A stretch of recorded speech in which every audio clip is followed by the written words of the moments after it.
સોડી લીધો સાંડલો ને પૂરી લીધો એ તો આવી ગયા સીધા રોહિશાળા માં ખોડિયારના દર્શન કરવા. મારે આવવું પડ્યું 2026 માં ચેનલ ચાલુ કરી છે પણ એટલો બધો સપોર્ટ મળતો નથી.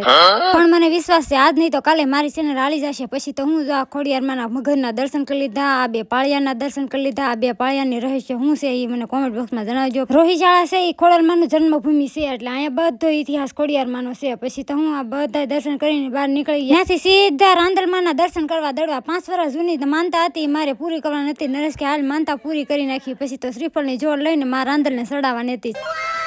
સાંડલાનું પેકેટ, કંકુની ડબ્બી, આ બધી વસ્તુ શ્રીફળને સુંદરીને ચડાવીને પછી આપણે મેન સ્થળે રાંદલમાંના દર્શન કરવા જવાનું હતું. અહીંયા બધા એમ કહેતા હતા કે રાંદલમાંની વાય છે ને ત્યાં જેનું જૂનું સ્થાનક છે એટલે મેં જોઈને કંકુને એવું ચડાવી દીધું. થોડું કંકુ લઈ લીધું ને કે ભાઈના પણ દર્શન કરી લીધા. અહીંયા ઘણા દેવી દેવતાઓ તો પણ છે પણ મેન નરેશે બધા દેવી દેવતાના દર્શન કરીને આવી ઘરે આવીને બાની એને પગે લગી લીધું. બધા એમ કહેતા હતા ડુંગરાવાળી કરતા ઉમરાવાળી મોટી હોય. વિડીયો ગમે તો લાઈક અને સબસ્ક્રાઈબ કરી નાખજો. બેલ આઇકન દબાવવાનું ભૂલતા નહીં. તો બાય બાય.